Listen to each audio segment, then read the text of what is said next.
কলার মোচার বড়া কে কে খাইছেন? আচ্ছা, কেউ যদি না খেয়ে থাকেন আমার এই রেসিপি দেখে খুব সহজে তৈরি করে নিতে পারবেন। খুবই ইজি, মানে সিম্পল একটা ব্যাপার, খুব মজার। আসসালামু আলাইকুম, কেমন আছেন সবাই? আশা করছি যে যেখান থেকে আমার ভিডিও দেখতেছেন সবাই ভালো আছেন। আলহামদুলিল্লাহ আমরা ভালো আছি। তো আজকে একদম সিম্পল একটা রেসিপি শেয়ার করব। এখানে হচ্ছে কলার মোচা একটা বড়া রেসিপি শেয়ার করব। প্রথমে আমি ডাল বাটা নিয়েছি, মসুর ডাল বাটা, আর দিয়ে দিছি অনেকগুলো হচ্ছে পেঁয়াজ কুচি, আর এখানে একটা কি দুইটা আমি কাঁচামরিচ কুচি করে দিচ্ছি। যে যেমন ঝাল খান সেই অনুযায়ী দিবেন, কারণ এখানে গুঁড়া মরিচও যাবে। এখানে চালের গুঁড়া, বেসন, ধনিয়া গুঁড়া, মানে লবণ স্বাদ মতো, গুঁড়া মরিচ, হলুদ এগুলো দিছি। আদা রসুন বাটা দিব, একটু জিরা গুঁড়া দিয়ে দিব, আর কিছু দেবো না। আর আগে থেকে সিদ্ধ করে রাখা কলার মোচাগুলো, সিদ্ধ করার পর কিন্তু একটু কালচে হয়ে যায়।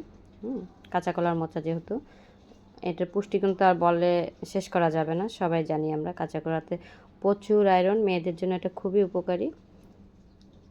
আর এই যে মাখানো হয়ে গেছে, খুব ভালো করে আমি হাতে মাখাইছি। এখন ছোট ছোট বড়ার শেপ করে আমি তেলে ভাজবো। চুলায় তেল দিয়ে একদম গরম করে নেব তেলটা।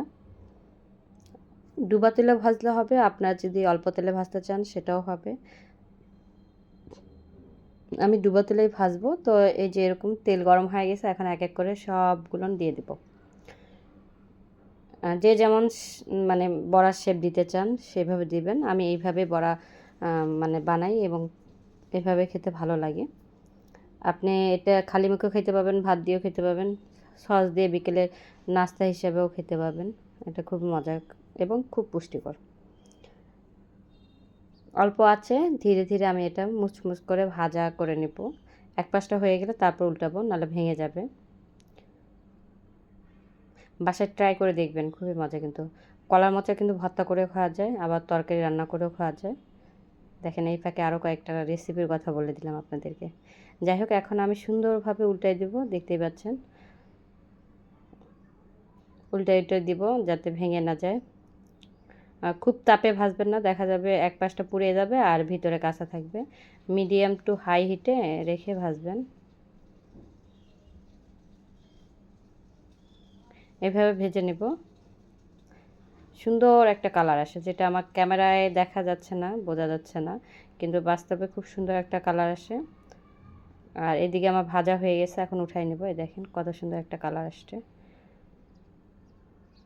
সবগুলো তুলে আমি তেল নিগড়াই নেব, নিয়ে একটা পিরিচে নিয়ে নেব।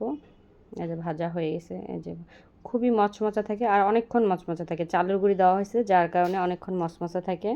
চেষ্টা করবেন চালের গুঁড়ি, বেসন দুটোই দিতে। এই তো হয়ে গেছে, এখন মা মেয়ে মিলে খাবো। তো আমার এই রেসিপিগুলান বা ছোটো ছোটো ভিডিওগুলান কেমন লাগে একটু কমেন্ট করে জানাবেন। সবাই ভালো থাকবেন, খুদা হাফেজ।